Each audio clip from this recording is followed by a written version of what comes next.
we are building a shiplap hallway, stairwell, and bathroom today. So we went over to Home Depot. It was just the easiest thing for us to do today. And while we were at Home Depot, we picked up enough wood for our walls. So we had our measurements down, which is the first thing you want to make sure that you do. And then we knew that we wanted to use what type of wood, husband? Chris Johnson? This is just plywood. This is just a 1/4 inch plywood. That way you don't have to go back and redo your crown molding pieces.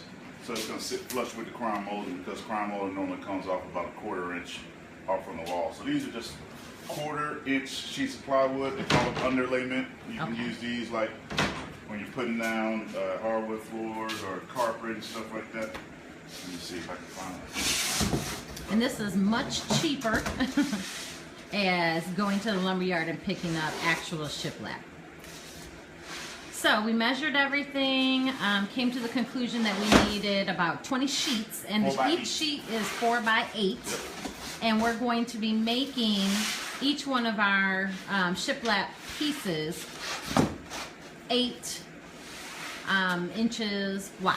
Correct. So when we got to Home Depot, our first thought was, well, we can just have the Home Depot guy cut all of our sheets into 8. But he was like on some BS, trying to be safe.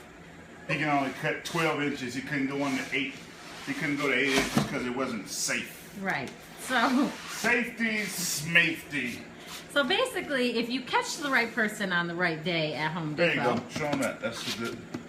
You can then get the Home Depot person to actually cut all of this for you, and this is what we got. Underlayment. Yep. All right. So you can actually get the Home Depot guy to cut it for you. So today we had to improvise a little bit.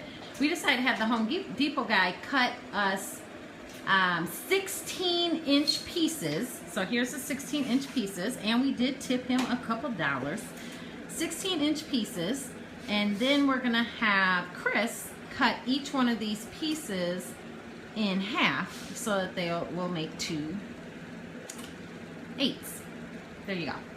So that's the first thing, is making sure that your wood is cut correctly and that you have as much wood as you need for your project. So next up for Chris is to cut each one of these pieces. Please make sure that you put your safety belt on when you step into the airplane. He's using his handy dandy. What's that? You're using what machine here? This is called a table saw. A table saw. So if they don't have a table saw, is there anything else that they could be using for this project, or are they out of luck? This would be awesome. You could use a circular saw, a little handheld circular saw, or you have one that you plug in. You need to make sure that you draw straight and accurate lines down it. And then you're probably going to need one of these, chop saw, miter saw, so that you can make your cuts depending upon how your doorways and entryways are, light sockets and things of that nature. But we'll cross that path when we get there. Right now, we just got to get these boards ripped into 8s. All right. So that's our next step. And here we go.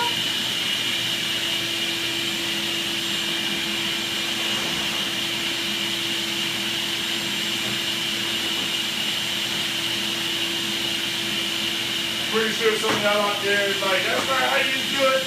Just how I do it. How about that?